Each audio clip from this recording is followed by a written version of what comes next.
Great. So you'll notice that we are recording the session. So thank you so much for joining us. We're going to get started as any final people start filtering in through the lobby. Welcome to this morning's Safety Connection with Workplace Safety and Prevention Services. A few tips before we get started in the session. Hopefully your computer audio is working and you can hear us clearly. We do recommend using the computer if possible, instead of your phone, because you'll get better ability to see the slides, but certainly whatever way you can join us is wonderful. You are on mute and your cameras are off just to make the seamless presentation. Although at the end, our goal is at the end of about an hour of presentation, we will hopefully stop the recording and some of you will stick around and join us for some networking, at which point we're going to open up your cameras if you'd like them and open up your microphones and have an opportunity to just chat and have some good networking opportunities. Throughout the presentation, you can join the conversation by using the chat for questions and discussion, share experiences if you'd like. The messages are seen by all participants, so please remember that and the respectfulness for new questions as well. And I encourage you to mute your devices and the other noise going on in your workplace so that you can get the most out of our presentation today. So a little bit about Teams. If you're new to working on Teams, there is engagement features that you can use. So you can react instantly to what is said using a hand clap or a heart or a thumbs up or laugh or be surprised. And so they float up on the main screen and everybody can see them if you want to engage in something that's being said. You can use the public chat. So again, everybody can see it. You can respond to questions in the chat, participate in discussion, and engage with us that way. And Kirsty and I try really hard to monitor what's going on in the chat as well so that we can engage with what you're saying and bring it into our presentation.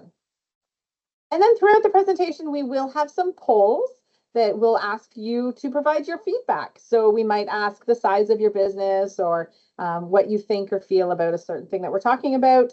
They will either appear in the chat or they might pop up right in the middle of your screen. Just choose your answer, hit submit. All of the polls are anonymous and the information is not kept for any use other than our great conversation today. If you need to find the accessibility features on Teams, then you can turn on live captions. So look for the More button with 3 dots. You can change the language and speech. You can turn on live captions as well. You can also make your screen bigger if you'd like to take it into full screen mode. Click on View, More Options, and Full Screen, and that'll pop us out just so you see the presentation and not the rest of the people or participants or cameras. So that sometimes makes it easier to see.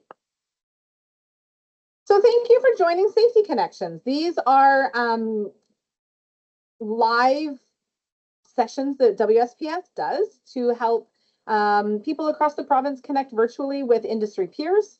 It's an opportunity to facilitate a best practice and exchange of information. It allows you to attend sessions from your own personal workspace and has an opportunity for us to learn and share and discover what you value. Today, we're going to talk about managing safety in an organization without a safety department. And so today your presenters are myself. My name is Pamela Patry. I'm a health and safety consultant with WSPS. I've been with WSPS for around almost 10 years. And I specialize in small business and really value the opportunity to talk to businesses who are learning and growing in their safety world. And as I said at the beginning, I come from the north and am happy to talk all things outdoors with you and safety. Our other main presenter is Kirsty Henry, and I will in 2 seconds let her introduce herself to you. I just want to highlight for you that any pictures and content in our presentation is with copyright in mind. So we do ask you not to reproduce any of our content although we do provide the recording and resources to you later on in the presentation. Kirsty, would you like to say hello? Absolutely. So again, welcome everyone. I'm delighted to be here this morning and really excited to see the number of people who have joined to share, talk with us, listen to us, but also participate. As Pam mentioned, we're really encouraging you to get involved in that chat and stay for the networking afterwards. I am the manager of small business, as you can see on the screen. And, you know, between Pam and I, you're looking at over, well, nearly 35 years of combined health and safety experience with small businesses. We both come from small business background. We both live in areas and have worked in areas supporting small businesses. And we've talked to hundreds, if not thousands combined, of small businesses over these years to understand, you know, what are those pain points? What are those challenges with implementing health and safety? Also, what's working really well? What's helped turn the tide so that they can feel more comfortable, have the confidence that they're implementing solid health and safety programs to protect people and ultimately make sure that, you know, your business is functioning well and you're not running your own selves into the ground. So we're, again, thrilled that you're here. And Pam, let's get started and we'll roll into the presentation. All right, wonderful. So here we go. I'd like to introduce you to our friend Alfredo. Go ahead, Kirsty. All right.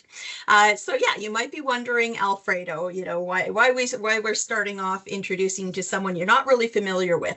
But you know, as we were reflecting on this presentation and what we wanted to share with you, we really wanted to understand and recognize that behind every business, it's not just numbers. There's people, there's a person just like yourself on the line. And even though we can't see you, we understand and recognize the challenges that you're going through.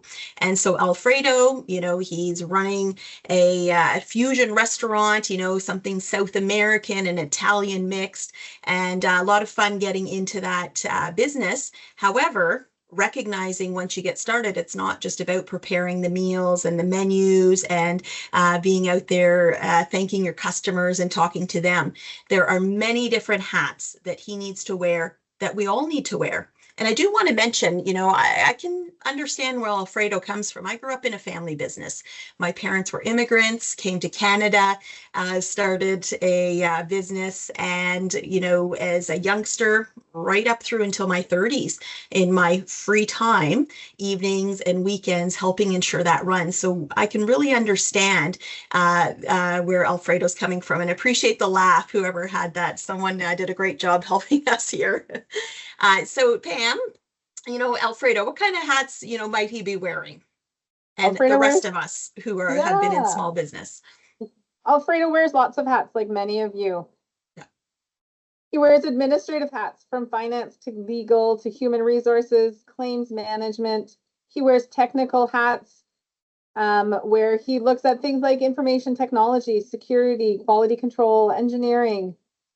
He might look at sales and have public relations. He might be quality assurance and investors and business development. He may also be working in operations from project management, customer service, production. He is wearing many hats all the time. Where does safety fit when you're wearing all those hats? So we have a poll for you, and the poll is, how many hats are you wearing? Are you wearing 1 to 5? 1 hat? Are you wearing 2 hats? 3 hats, 4 hats, more than 5 hats? You could submit your answer. That would be great. Yeah, this will give us an opportunity to see that the poll's working and that you all have a chance to find that button and hit submit. Okay, and we can see the polls coming in live in the chat. And we're seeing, you know, over 30% at the wearing at least 3 hats. We've got a few people only wearing 1. So you know what? You are the lucky folks out there. Doesn't mean you are not busy and your day isn't full. It just means you have that opportunity to focus a little bit more. Okay, so great. We've got a good number of responses having come in there. Thank you, everyone. And so it's that recognition and acknowledgement, right? That we all know this already, especially it seems to be in the more recent years, that small business owners there aren't a lot of staff out there. You're having trouble finding them potentially, keeping them potentially, challenges with the economy. You've come out of COVID and lockdowns and those kinds of things, and you're really trying to do the best you can with the limited resources. We absolutely acknowledge that. And most importantly, I thank you for taking that limited time you have to come sit with us today and to learn more about how to make health and safety a little bit easier. Wonderful. So, yeah, We have Pam, one I'd more like, poll here. oh, yeah, please. I was going to ask you to move into that next poll. Yeah, so these polls, we're looking for a little bit about you. What sector do you join us from? If you're finding that it's not working, if the polls aren't working, please feel free to just type it in the chat as well. If you can stick what sector you're working in, that would be terrific.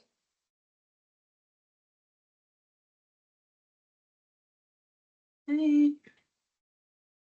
And you just see the poll. Retail.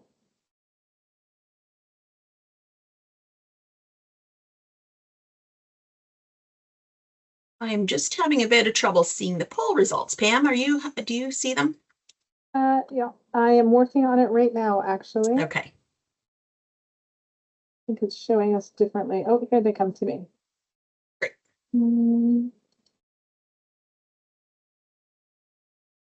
It also allows you to submit your business size. So are you 1 to 5, Great. 6 to 19, 20 to 49, or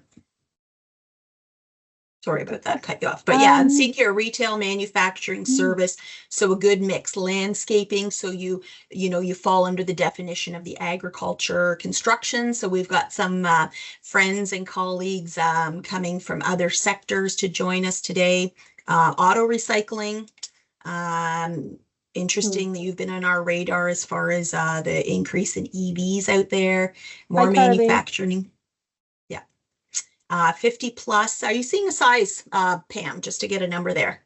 I'm seeing them more come in through the chat. I'm not sure if the polls are working on my end to view them, but it looks like it's coming in. We're seeing an assortment of sizes. 6 to 19, 6 to 19. Okay, awesome. We've got enough information. If you can keep entering, that's great, because we'll take a look at that after, just for our understanding. But really acknowledging here. So great. We've got multi-sector. We've got multiple size businesses.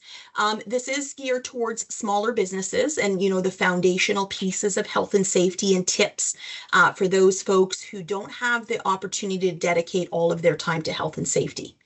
That being said, those of you who do have an opportunity to do that, who have years of experience, perhaps have a safety department, and you're like, yeah, you know what, I want to be in on this session to hear more. We invite you to please share your comments in the chat if you have tips and tricks and strategies throughout.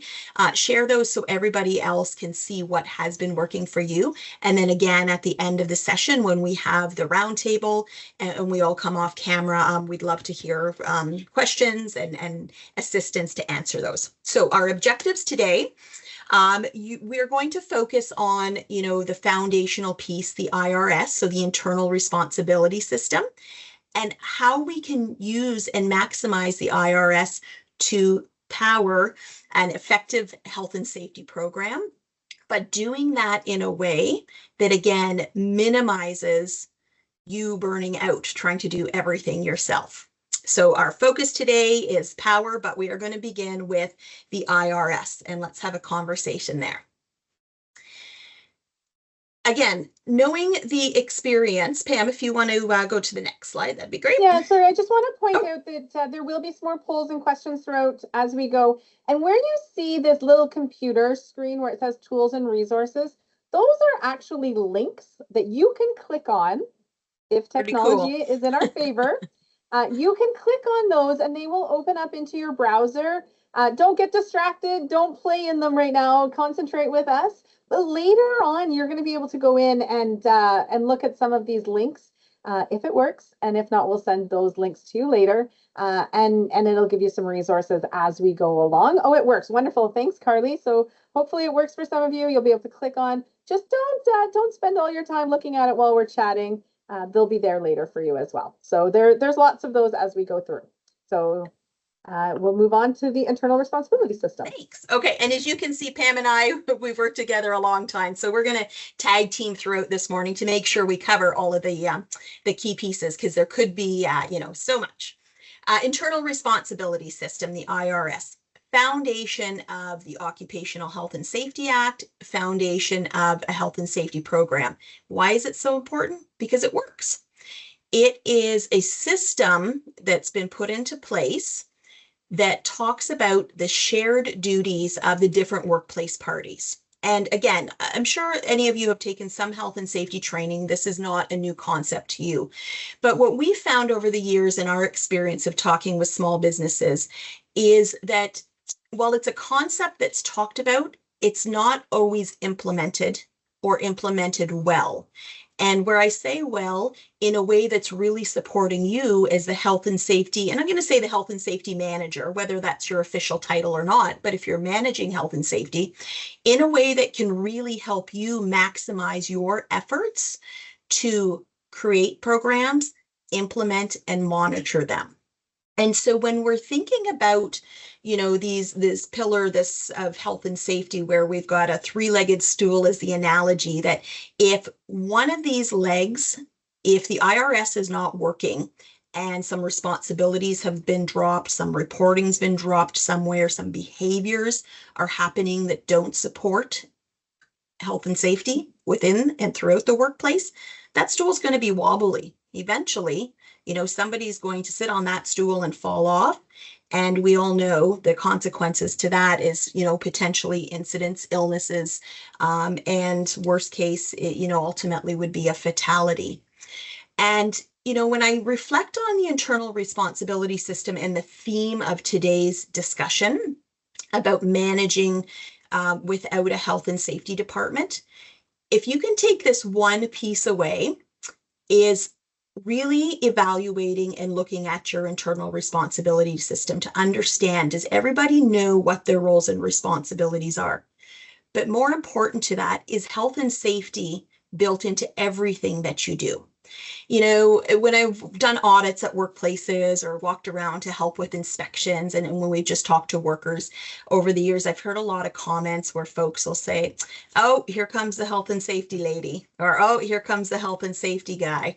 And, there's always a chuckle that goes with that. But when you start to see that as a pattern, it sends a signal to me and to Pam as well, where it's saying, oh, they see health and safety again as landing with one person. Not that health and safety is every single one of us. And so, I can say that today. I work in an organization. I'm an employee. I'm responsible for health and safety as well, not just for myself, but just looking out for things. And when the rest of, the employer, the supervisor, the worker, when everyone doesn't embrace that for various reasons, they may not understand it. They may not have been recognized for it. They may not have been coached on it. There's a lot of different reasons. But when everybody doesn't understand and fully embrace that, that's when, again, that weight continues to fall back to the health and safety manager to say, you're the one responsible. You're the one that needs to do everything. So our goal today is, to talk about the key foundational pieces that you can continue to work on. But within that is thinking about, how am I going to make this live in the organization so that it's everyone's responsibility and we have that healthy internal responsibility system? So there's poor Alfredo. He is thinking about those challenges and how is he going to make this happen? So Pam, if you don't mind moving us along to our next piece, and we're getting into our POWER model here. And so again, POWER, an acronym just to help us highlight some of those key foundational pieces, and policies and procedures. Least fun. I am not a policy-driven person. I like to be out talking, doing things. However, the reality is, if you have to do something more than once, it's a lot easier to just write it down. What do you need done so that you're not repeating yourself, so that there's consistency? So from a practical perspective, there's value in policies and procedures. From a legislative perspective, most of you on the line will know and be aware that there are some minimum requirements from the Occupational Health and Safety Act. I do want to highlight here, Pam mentioned the little computer screen in dark blue, that you can click on that to access some resources. But so we're not going to go into the really specific details about what every policy should be and what should be there.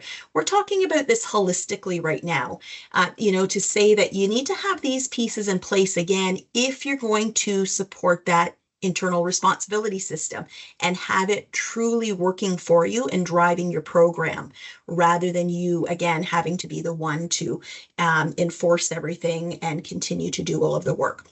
And so something as straightforward as your health and safety policy. Many businesses, that's just a quick checklist. Oh, it's done. You can get a template right from us. You can get it and you can post it on the wall. Is that the intent of it? Is that helping you establish your internal responsibility system? I'm going to say if it's a quick check, probably not. And so what are some other things that you can do for that? When you review it, do you invite others to look at it? If you have a committee, I know some of you were bigger, you have a health and safety committee. I saw a lot of 6 to 19. You've got a health and safety representative. Do you invite another pair of eyes onto that to give you some feedback and to challenge you to say, are we actually doing this? And identify maybe there are some gaps in our system. First aid, again, clear expectations. Unfortunately, first aid is going to be after the fact, after an incident happened, but that's still really important for you to manage. Emergency preparedness, again, after something's happened. Injury and investigation reporting after something's happened. But that one, super important for your internal responsibility system. Why? And again, I'll invite, if you do want to put comments in there, that root cause analysis. Like, honestly, it's my favorite thing when it comes to health and safety or anything business related, is what actually happened here. It's not about filling out a form and making sure that you get it to the ministry in time if required, or that you get it to the WSIB in time. It's really about understanding what's going on in the workplace and what broke down in that internal responsibility system. Because if there was an event that's work related, that's an indication that something wasn't working well and how you intended it to be. Procedures around, your hazard specific programs. We're going to talk more about hazards a little bit later, but recognizing here in general, just around the documentation piece and having something, for a small business, again, I recognize writing things down, taking time to do administrative stuff often gets pushed to the side. But when we're thinking about the theme here of saving you time and helping you manage health and safety, if you can have these pieces written and documented somewhere, it's a quick reference for you that you're like, did I tell them the right thing? It's, if you go away, it's a quick reference for someone else. It allows you to refine and get an extra pair of eyes on it to say, could we be doing this better? It allows other people to take that document and do communication throughout the organization. And then at the end of the day, it is your due diligence as well. You've got evidence that you are doing those kinds of things. Contractor policies for those of you who might have people coming on and off. And so just, thinking about policies in general, I mentioned earlier, WSPS, we've got a lot of free resources for you that, for our members in our sectors are in fact prepaid through your WSIB premiums. So please take full advantage. These are here and available for you. But we've had questions come up. AI. What about, could we utilize AI to just go, I'm one person, I'm trying to do this all. Can I utilize that? Absolutely. You can explore. We've tested AI for different things as well. With that, though, comes the caution, right? If you're not proficient in AI, using it regularly, it's going to take extra time for you to learn that, and might be interesting. That's great. However, we also know that AI doesn't guarantee that the information's accurate. And so this is where we always say, with a measure of reserve, when you're using these new types of technologies to help you, that you still need to confirm that it's accurate, that the AI didn't misquote or pull legislation from an incorrect source, so that the policies and procedures you're putting out there are accurate. And once again, your health and safety associations, we're here, we're preparing resources for you. We've lived in small businesses, we talk to small business, making those free and accessible for you to take forward.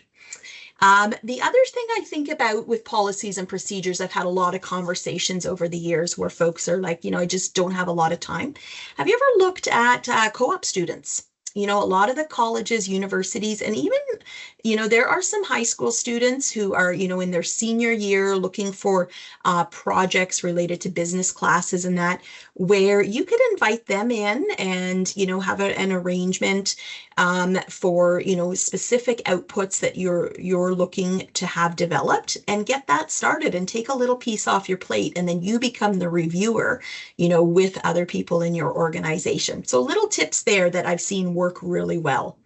And then I don't want to forget to mention the Health and Safety Excellence Program. You can see that at the bottom there.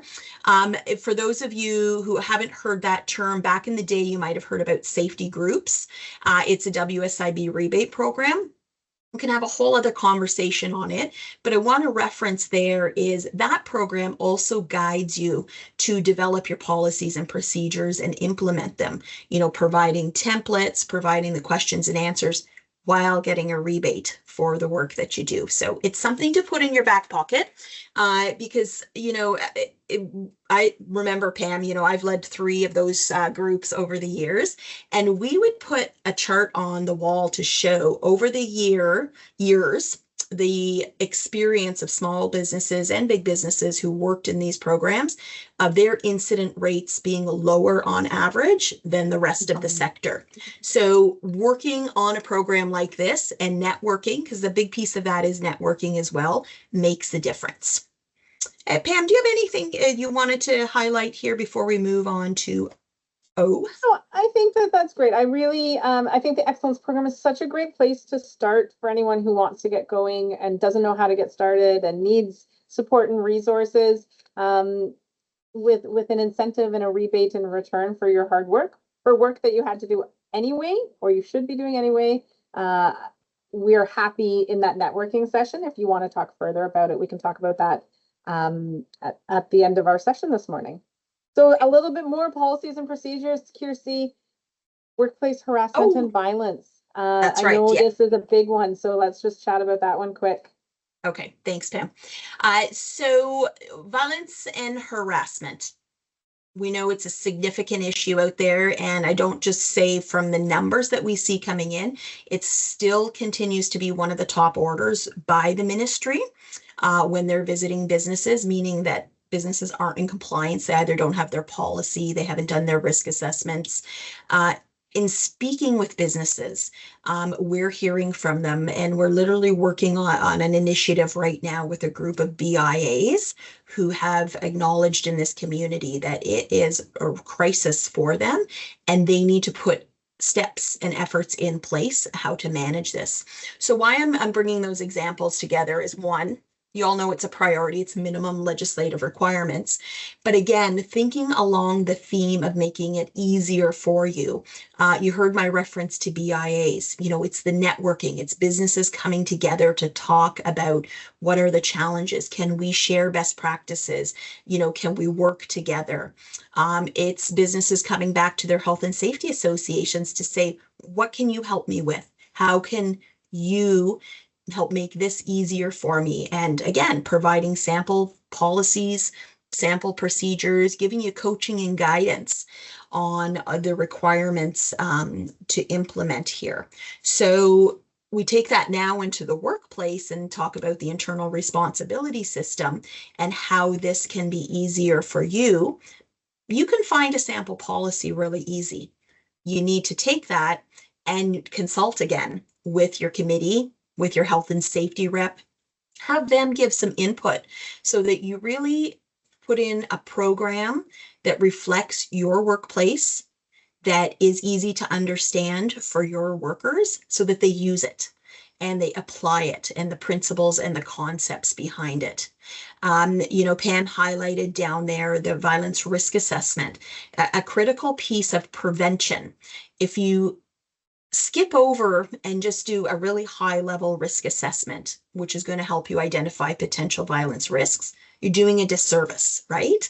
Because then you are missing the potential opportunity to control a critical hazard related to that and ultimately prevent an incident or, ultimately prevent, the strife in the workplace is what I'm trying to get at, the culture. Because if you have a good, strong, functioning culture of positivity, there might be challenges, but people have the resilience to get through it. They understand their role in it. They also understand how to get supports and who can support them. That all, again, is going to contribute to a high-powered, high-functioning work culture, business, and ultimately communities at the end of the day. And this is where I tie back to that BIA, Business Improvement Association, where you get groups of small businesses saying, we want to do better, let's work together. Pam, do you have anything to add around the violence and harassment I might have overlooked? I would just say, it brings us back to our IRS. Include your health and safety representative, include your joint health and safety committee. They're the ones, the workers are the ones that are there on the floor or on the shop floor in the retail shop, thinking about things like working alone and after hours. And there may be lots of things that for a staff member who's there, Monday to Friday, 9 to 5, might not realize the differences and the nuances that might exist in the evening or night shift or weekends. So really, again, when we're thinking about all those multiple hats, this is a hat you can share with somebody and get their feedback and get their input to start helping in that review of that program. Again, this is a legislated requirement. This toolbox that is here will help to guide you. If you don't have anything about workplace harassment and violence, this is probably a spot that you definitely want to click on or flag for a conversation later with us. Our emails were at the beginning and end. Please reach out to us. We can help you to have those conversations. This is an important piece, and that's why we spent a little bit of extra time when we talk about workplace harassment and violence policies and procedures, just to highlight those out to you. So I think next, yeah. Yeah, no, I just wanted to close off before we go on to the next one to think about as well. We're talking about bringing other people in, which sometimes you might be like, oh, now I've got to manage these people. At the beginning, it might be a little bit extra, but you're going to see, the momentum build. And when there are many voices talking about this and many inputs, it is going to reduce the workload. And it's also going to help with the messaging. So if we think about, teaching and training adults and, the learning principles, hearing the same person say the same thing over and over, eventually our brain just sort of, hears only what it wants to. But when they hear it from a different person in a different way, it's just another tool and resource to help facilitate them engaging that, in their brain. And I was going to just add a real quick plug here, health units. Ask your local health unit, do they have information around health and wellness, harassment, mental health supports that you could utilize? Maybe they do lunch and learns. Maybe they have webinars that you can share. Again, health unit resources are free and available to you. So have a look out there or task one of your team members to take a look and come back to you with that. Love okay, it. That thanks, right Pam. to participate, right? Yeah. Our workers have that right to participate, and it's a great way to help you. Fabulous. Okay, so we're up to obligatory posting requirements. Never, again, an exciting one because it's administrative. It's like, I have to have this poster or this bulletin board, where am I going to put it? A lot, we hear about where can I put these now in a virtual world?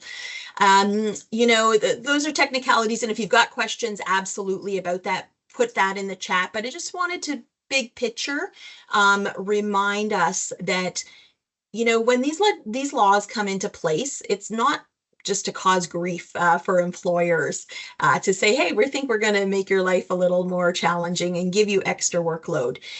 They're there because, they've researched, they've seen stats, they've talked to experts, and recognizing that communication in this particular instance is a powerful tool for health and safety. Most business owners, I have to say, I talk to really truly care about their workers. They have no desire for anyone to get hurt. And they would never say, you put your safety at risk to keep this customer happy. They would never consciously do that. However, a business owner can't always be with a worker. As you know, it gets busy. You sometimes have to step away. The boss, the leader, the manager isn't always with the worker. And so we need to empower and educate and continuously remind workers, a few things. One is that they have rights. And so if they come across a situation where their health and safety is in jeopardy, they have that right to say, nope, I need this to be looked at to make sure, I can proceed and it's safe. But also they have obligations and they have duties to participate in that internal responsibility system. When they start into the organization, they're hearing so much information. And I remember myself as an employee, a newly hired one, and as a student, especially, it's like, what do you want to know? What am I being paid? When? What are my vacation times? Are there any benefits? Those kinds of things. Some of the other health and safety, when it gets left to the end, it's a big blur. So if it's a one and done, it's not effective. And so again, I go back to the Green Book and why these things are in legislative requirements, because it's effective. It's a reminder. So if it's visible, posted, employees can look at it. They can remind themselves. And you might think, most employees don't look at it. I don't have a stat for you. I can say I have talked to a number of employees who actually do. Whether it's they're hanging out waiting for somebody and they're just, popping over things, or some are just that type of learner and they're interested and they want to go back and look. And so just imagine if you have a couple of extra people who really are invested and they're that extra pair of eyes on the floor for you, or out in the field, and they have that confidence and that reinforcement from seeing health and safety messaging throughout their day and throughout their months and years there, who are going to turn around to you and say, you know what, something's off, or I noticed this. I'm not sure if you want to know. That could make the difference again between a lost time injury, a fatality, or even production shutdown. Maybe somebody doesn't get hurt, but it's a quality piece. And you can't produce, you can't serve, he can't get his meals out to the table. These are the folks we want to empower and have them on your side to strengthen that IRS and make your job easier at the end of the day. See, we have a question in the chat from Heidi. She wants to know, do you need to replace the Green Book every year? A new one comes out every year. Sometimes it's only a paragraph that's updated. Does it have to be replaced every year? Yeah, so that's a great question. And again, if you look in, there isn't going to be anything that says, very specifically about that. What's the intent and the spirit of having the Green Book? It is that employees, workers have access to the information that's current. And so what some businesses will do, instead of automatically replacing a Green Book every year, is they'll just print an addendum to say, here's what's new, and they'll staple it to the Green Book. This is what's been updated. So you need to do what's right for your business at the end of the day. Right. However, the purpose is that the employees have that current information. So.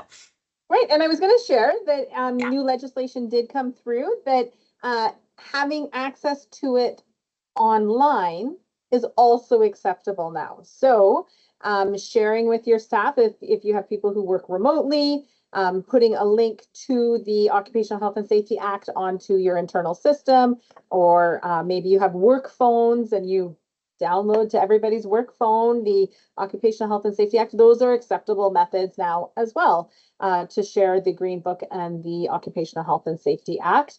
Those are live in real time and it's available as well. You can see there are a few links there that we have now shown you. One is to a posting checklist. Posting is a quick win. So when you're thinking about all of the things I have to do, posting is a quick win. It's something that you can just hammer off, follow the link to some of those posters that we have on the left-hand side of your screen, print them off, choose a place that has good traffic, and post your bulletin board there, and away you go. You can't do all of safety overnight. It does take time, but your health and safety board is quick. It's a quick win. You can say, I've done it, and move on. So, some of these links here will guide you to the posters that you can actually print, as well as a checklist. Thanks.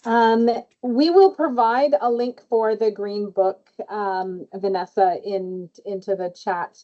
One of the questions, and Kirsty, I'm not sure if you know the answer, is does the Act come in different languages? English, French, I'm not sure if it comes in anything else. Yeah, I know. I don't have an answer to that. I believe there is a sort of a guide to the Act that comes in multiple languages, but not the full Act. So excellent question. We're going to save that and get back to you with confirmation.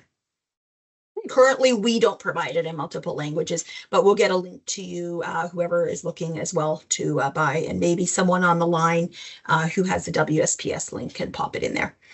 Okay, so poll question, here we go. The committee contact list requires work locations of each member. So when we're thinking about postings, we know that if you have a joint health and safety committee, for those of you 20 or above, you need to put the committee members' names so the rest of the staff know about that. But do you also need to put their work location?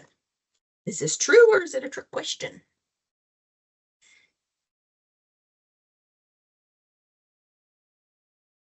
Pam, again, I'm going to defer to you if you're able to see the answers. I see them coming through the chat, and I am not seeing it in the poll. So we have some trues coming through. Okay. I am seeing more trues than falses. Yeah, so far. Here is our contact list. Alfredo's the owner. Kirsty's the manager. I'm the customer service rep. Drew is our administrator, and we have a star next to the certified member. Thank you, Jesse, for sticking that in the chat. Okay, so let's see, Pam, the answer. The answer is drum roll. True, yeah. And if we were in a training room, I'd be handing out little mini chocolate bars or boxes of Braisins for the healthy folks. If you could tell me which section and subsection, but it's section 9, subsection 32 of the Act, which references name and work locations. Once again, this is the opportunity and telling workers to say, yeah, we want you to report to your supervisor first. That's absolutely the route you go. However, if there's a reason you can't, there's a barrier to that, or there's, something else not immediate that you want to have a different conversation about, here is who you can go and talk to. So supporting, once again, internal responsibility system and the worker's ability to participate. All right, so Pam, let's move into our workplace hazard identification and control. For anybody who's been working with WSPS over the years, you will have heard us preach from the mountaintop that hazard control, with the whole model, not just control, but really, recognize, assess, control, and evaluate is the foundation and the backbone of your health and safety program. And so while we're talking about, the power and these different areas, think about it. If we didn't have hazards in the workplace, we wouldn't need health and safety programs. We could focus 100% on customers and production and output. The reality is we all have some type of hazards to varying degrees in the workplace, and we all need to manage those. And I say we, not you as the health and safety manager. You are supporting that. It's everybody's responsibility to be involved. However, you are going to be the lead person to help coordinate this. And by doing that, the coordination, one of our favorite models is the recognize, assess, control, and evaluate, which is really, how do I know what hazards are here? I've got to take some actions to identify those. Then, I might have a really long list. So I need to assess them to understand what type of risk are they posing to us. Because, I might get something like, people will joke and say, oh, I got a paper cut, health and safety, which literally I have paper cuts from stuffing envelopes. But, is that a high priority versus the time I spend in the car when I'm going out to do presentations and meet customers? Which one should my manager or our health and safety manager be spending more time on getting information and practices in place? That's what the assess piece is.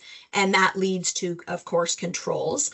Then we need to put practices in place, whether it's legislative related, whether there are regulations, even best practices out there about what is the industry doing and what are our peers doing. Those can set some expectations as well. And then at the end of the day, we've done all of that work. Are we evaluating? Is it working for us? Is it doing the things it's intended, or has it created a new hazard and a new issue? So for those of you, who have gone through this model already, recognize, assess, control, evaluate, you'll also understand and recognize that it's never ending. As long as you have hazards in the workplace, you got to revisit that and keep going back. So it's definitely a living organism. And because it is such a big component, once again, you want to ensure that others are involved in this. It lives within the organization, not just with one person.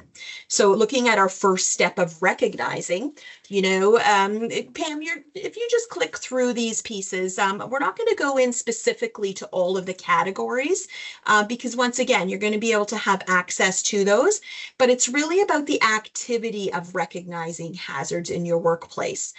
So if we think about Alfredo, in his restaurant, how is he understanding? He can look at a hazard wheel, which is really just a model to help us compartmentalize and say, oh, do I have those? Do I have those? Which is wonderful because we can't remember everything on our own.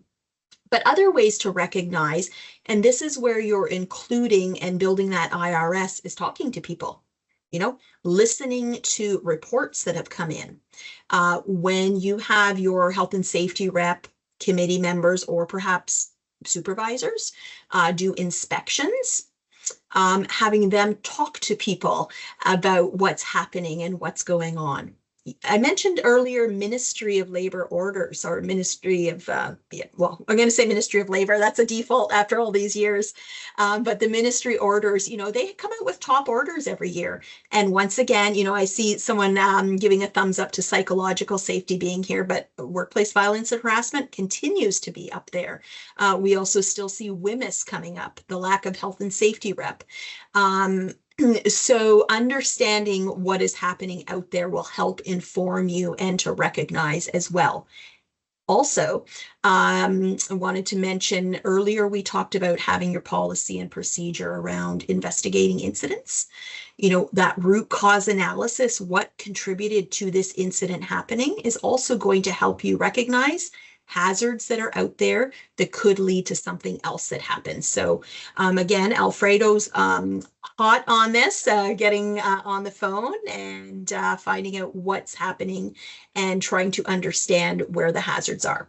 So Pam, if we can move into assess, please. Great. So this is, again, where we're understanding now what is the actual risk level, because I got to prioritize these and figure out where to start somewhere.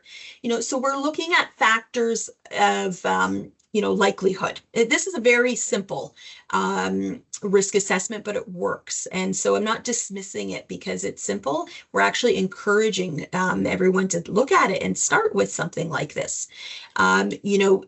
Is it likely that this is going to happen? Has it happened in our workplace before? Would a reasonable person say, yeah, this incident can happen? And we're also looking on the matrix at what are the consequences. Is it going to cause a paper cut versus is it going to cause a critical injury or a fatality? So again, looking at some extremes there, but it's going to be that activity of really trying to say, well, yes, it is likely that this could happen. However, the chances of it having a serious injury, no. So that's going to drop it down to a medium as opposed to a yes, and a yes would be a high. Again, Pam's there'll be a link in here.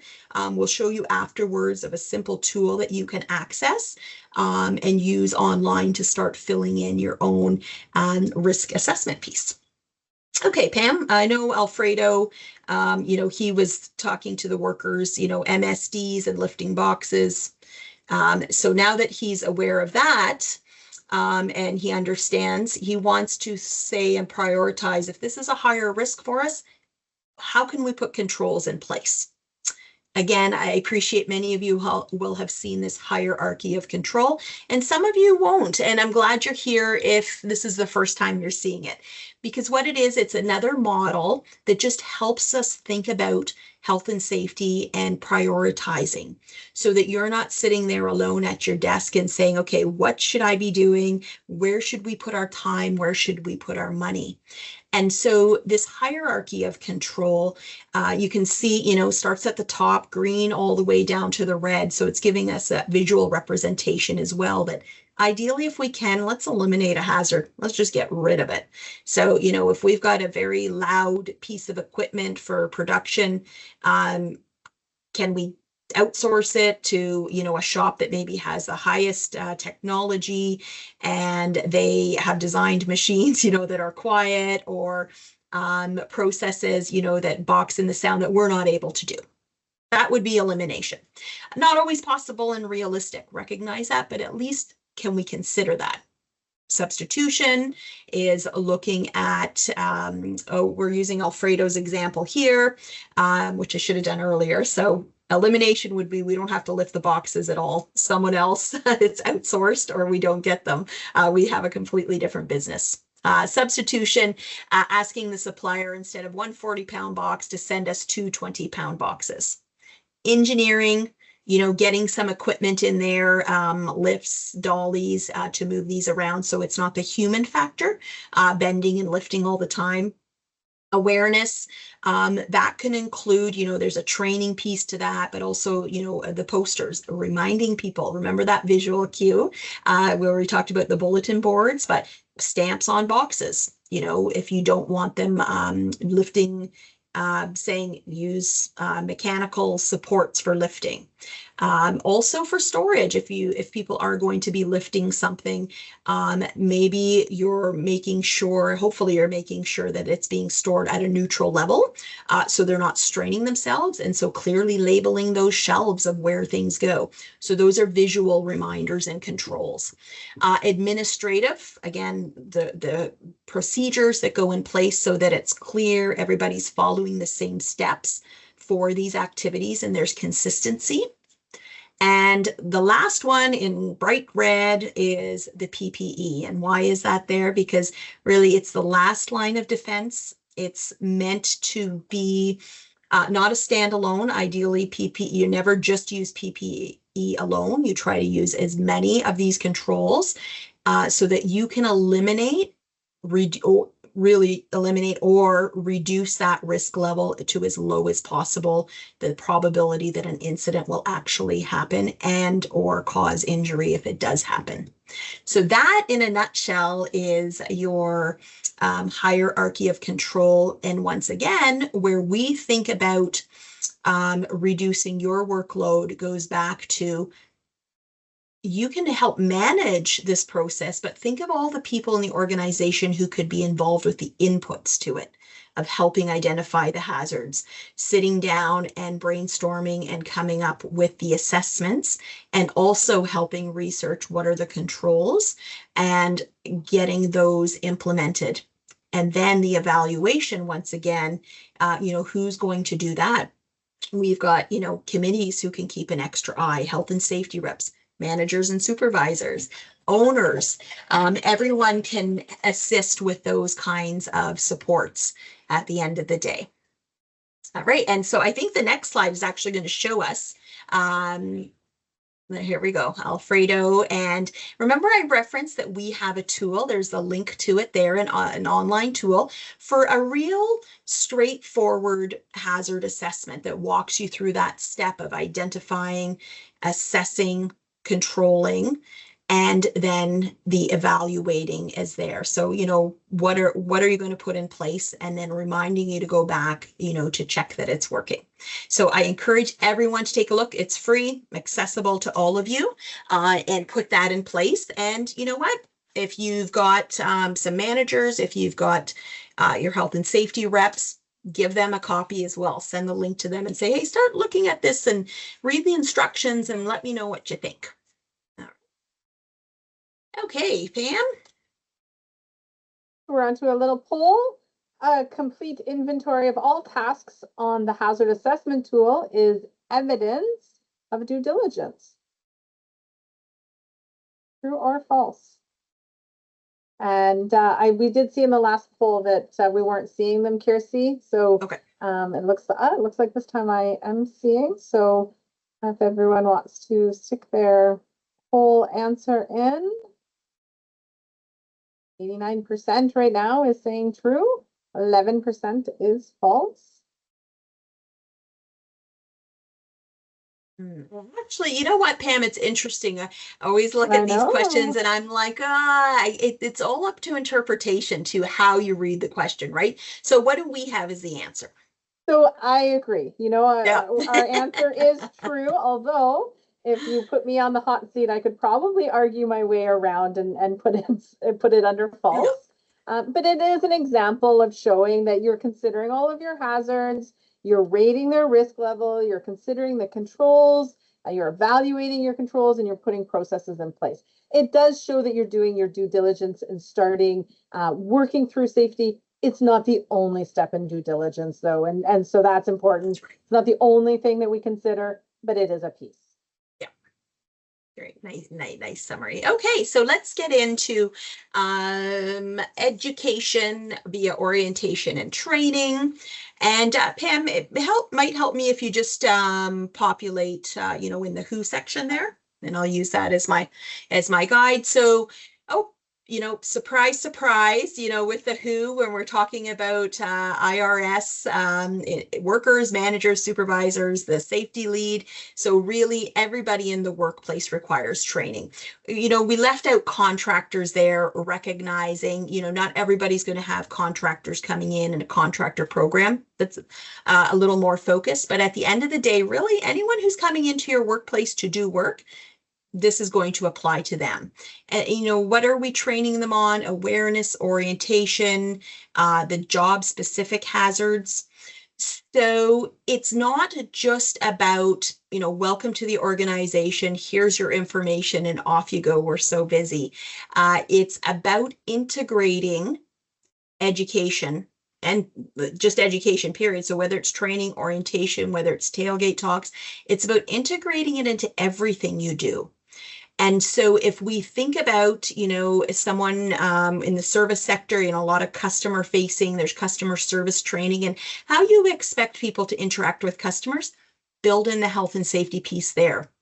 Violence and harassment, mental health came up there. Well, there's a direct correlation to their experience with customers and the potential increased risk for violence and harassment. Build it into that piece. When you're talking about quality, and ensuring the food and the widgets, your wood parts are coming out, your windows, whatever it is you're manufacturing, are coming out the way you need them to. Incorporate the health and safety there as a piece of it. So there is definitely a strong correlation. Again, folks who work safely also have a strong mind to quality because they understand and recognize the process of doing it right and not having to do it again. When we talk about the hows, again, this is one of my, preferred areas because there's so many facets to training. And I've heard from years over a lot of small businesses who get a little concerned. They're like, am I allowed to do the training myself? I'm hearing that I have to, pay for this person to come in to do WHMIS, and I have to pay for this person to come in to do this other training. This day and age, there are so many great resources that have been created for you from all of the health and safety associations, and resources that are free to allow you to go and do that work yourself and do the training. And again, build it into everything that you're doing. So I want to invite you to explore, as Pam mentioned, those links are there. Something as simple, we've got a new handbook generator, a health and safety orientation generator, where you log in, you create a simple, your email and a very simple password. Within minutes of answering a few questions and checking a few boxes, it spits out a document that is like, here's an orientation tool, a document you can give to your workers to cover core information about your occupational health and safety program. And you can use that booklet as your guideline for delivering your own orientation training. So there's tools and tips and strategies all over the place. But the message is one of my degrees is in adult education and training. Is you really need to come at it from different angles, different areas, different voices, and repeat it so that it becomes part of their memory. It's lodged into their brain. If there's an urgent event, they don't even need to think. The recall is there without consciously thinking about that. And at the end of the day, again, now you have the power of all of your organization understanding and supporting health and safety and reducing the ultimate workload for you because it's functioning well and strong. Wonderful. And, I think the other thing I think about with training is the importance of site specific. You talked about WHMIS, knowing job hazards and even the handbook. It is so important that when you're training to your workplace. So when we're talking about WHMIS and chemical hazards, you're talking about and training your staff on your process. Where are your safety data sheets kept? What are your chemicals? How do you store your chemicals and what PPE for your chemicals or other hazards? But it's that site specific, it's your training about your workplace that makes a difference. Don't train them in something you don't do or don't have. It's about you and what you do. And that's what makes it stick. And that's what makes it about what your workers actually do. Yeah, and one of our podcasts, Pam, I think it was from at least about a year ago, orientation and training goes into that as well. So you can tell we're very passionate about training. So a poll question here. This is safety connections. Is that one way, to provide training? And I think we know the answer for this, although it's awareness training, per se, you're not going to have a certificate, but at the end of the day, the intent is there, right? Because safety connections talk about a lot of hazards. They talk about health and safety principles.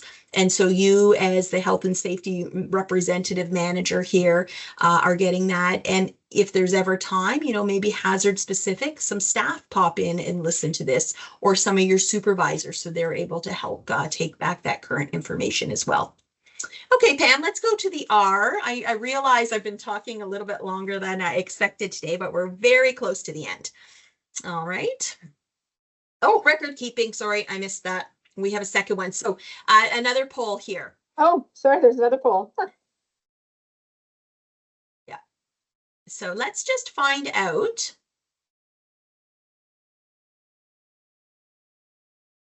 I don't know if you're seeing them now, so Kiersey, but I am. Yeah. You are. Okay, so about 70% are satisfied. And there's always room to grow. How do we keep our records? How do you remember who's done what and where is it kept? It's a process. I think it was Kim way back early on in the chat talked about process, and it can be hard and it's a lot of work. Not a lot of people love that record keeping side of the world, but again, it's about due diligence, but it just keeps us on track. Create a system, keeps you going. So we're going to talk about record keeping here. That was sort of opening us up just to get an idea, because we do hear, from a number of people who are like, I don't know if I'm doing this right. I don't know if I've got enough records. It keeps them up at night, meaning that I'm not sure what I'm supposed to document. It also causes them some stress of trying to manage it. And so, we try to give a high level here overview. And I think, Carly, it was your question about, what types of records are we talking about? As a minimum, we're talking about, of course, if there are incidents that need to be reported to the WSIB or ministry, that we've got those on file and accessible. We've got the training records. Due diligence came up earlier. And, training records are important, of course, to say, hey, if something happened, we've trained them. but using them in a different way as well. If we're thinking about making your role easier and we're thinking about supporting the IRS, is your own audits to say, hey, did we miss anybody? Having your committee take a look at a spot check of training records. Is there somebody on staff who should have been trained and didn't get it, or missed, an annual refresher training, that kind of thing? It's an opportunity to really be that confidence that the things we say we're doing, we actually have in place. Your hazard related records. So can you get folks to report? Maybe it's not a really big formal process, but is there a way for you to document that you've heard that, yes, there are hazards and we've done something about it? Once again, that's for your due diligence. And more importantly, from a prevention perspective, allowing you to identify if there's any patterns or trends happening so that you can prevent the next thing from happening. Committee, we know, they need to keep records, the health and safety rep. So somebody's got to make sure that they're filing those away and get suggestions. Sometimes they've got the best ideas if they're the ones invested in it. Great this day and age with digital, right? But it's having a managed system that it is accessible to people. So at the end of the day, again, glad to hear people are feeling comfortable about their record keeping. And I recognize there are some there who aren't quite there. If you ever want to have a conversation about it a little bit more, Pam and I were both available offline to do that. And to really, again, encourage you. It's not just about the due diligence, it's about the prevention and your opportunity to stay ahead of your program, look at leading indicators, and be confident that everything is working and the system is taking care of itself. All right. All right, so Alfredo, he's feeling a little better here, but he's still overwhelmed because we have shared a lot of information, and he's wants to be confident that he's not in this alone. And of course, supervisors come up. Many of you have likely taken supervisor training. We've talked about in the past sessions about competent supervisors. At the end of the day, absolutely. If you're not spreading out health and safety to your supervisors, you're actually not doing your due diligence. Part of the Occupational Health and Safety Act and that one pillar is supervisors and the workers, but supervisors in particular need to know and understand that, yeah, you've got obligations and this is part of it. They need to know what the hazards are. And it's not just hearing it from you. You need to make sure they understand them. So have them involved in identifying them, because what better way than them actually going out and hunting for those and looking into the documents for them to prove that they are competent and they understand them. And it also increases the likelihood of them being able to train effectively when they truly understand the risks behind that and the workplace specific piece. So many ways to build competence in supervisors. Again, a whole other session that we're happy to talk about. And yourself, you can do some investigating and get some information and share that with your supervisors for some self-learning through those links. Okay. So we're happy to answer any other questions that are in the chat now, or any that you want to pop in. Then we'll just wrap up and then open up for that more networking. But right now, we discussed the IRS. We had talked about the internal responsibility system and the power that our IRS can have. So thinking about your policies and procedures, those quick wins with the posting requirements, the obligatory posting requirements, workplace hazards, identification and control, education with your orientation and training, and record keeping and reporting. So think about that power in your IRS. Kirsty, one question that did come up in the chat that we didn't address was with regards to fines. So the Ministry of Labor, Immigration, Training, Skills Development has fines, and how does that relate to the workplace, and what does that mean when the ministry comes in? If you want to briefly just chat about that. You know what? Can we save that, Pam, for the roundtable? And then we'll just get a little bit more context about what the question was on, because I can go in a lot of different directions there, but for time's sake, yeah. So stay on the line, please. Yeah, Heidi, if you hold Yeah. on, we will talk about that. Bonnie asked about the excellence program. Bonnie, we did send a link. There was a link there, but we'll make sure that Jesse sticks it in the chat here for us for the excellence program. It really is a wonderful program. There's about 40 topics that you can choose from. Everything from foundational level topics to advanced, more advanced levels. You can work on up to 5 topics in a cycle. And then when you successfully validate, so WSIB looks at all of the great work that you've done in your workplace, they validate that it's correct, and then it provides you a financial rebate based on your WSIB incentives. Yeah, Carly, you're doing an awesome job, and we're working so hard, and it really provides you the system. Thanks, Hardeep, for sticking that in Oh, we got the a heart chat there for emoji. us. Thanks. Yeah. Okay. So are there any other questions that we can answer? And some folks might be saving it for the chat. Yeah, So Pam, yeah. just So let's considering the move. time, why don't we Yeah, go through let's the do last, it. just a few more slides? Lovely. Yeah, and so a reminder again, and this Sorry. you're all like, oh my gosh, I am trying to stay on top of all these things, but we hope that you've got some strategies now, to do that. Signing up for our newsletter, if you're not already following that, what great way to get timely information. And once again, share it, put it on your bulletin board. You just never know who's going to read it and be like, that interests me, and come to talk to you to help. As far as system partners, Pam, if you want to just move to the next slide, this is really important. And again, those of you who are here, I trust that you are aware of the health and safety system, and love that you are participating, that you're engaged, you're supporting really a healthy and safe Ontario, not just your own businesses and communities. We work very closely with all of these fine folks, and we'll refer you as appropriate to the best service provider who is going to meet your needs. So if you ever have any questions and aren't sure, reach out to us and we'll make sure you get there, and happy to help. And just closing off with a couple of resources. So we need to put in a plug for small business.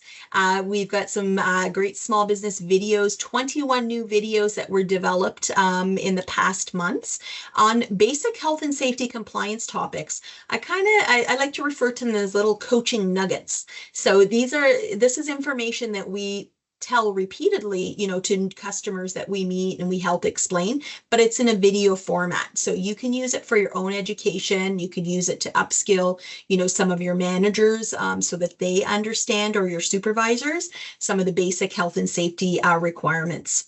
We also have a small biz safety podcast, and the lovely Pamela is one of our hosts. And so please take a look for that, and you can see some links there.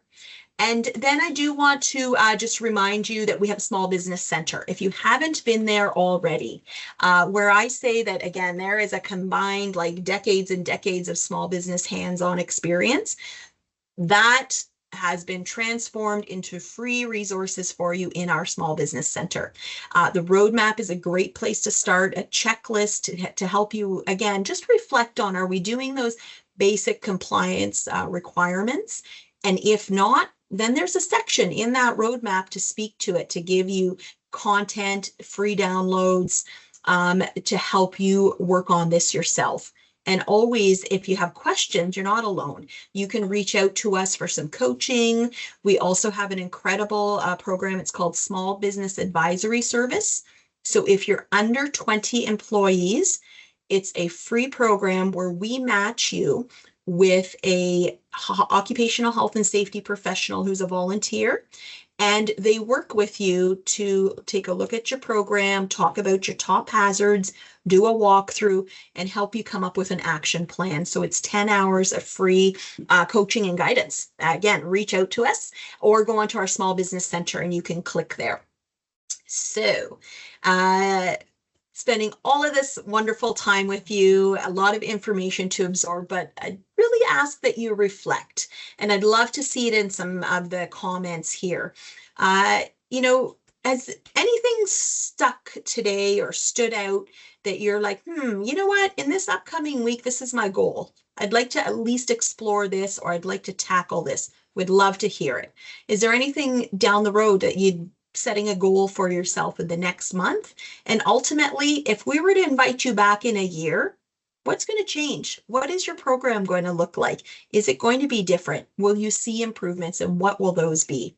So a little bit of a reflection, you know, I don't know if anybody puts pen to paper anymore. I do like to keep a notebook here and my sticky notes.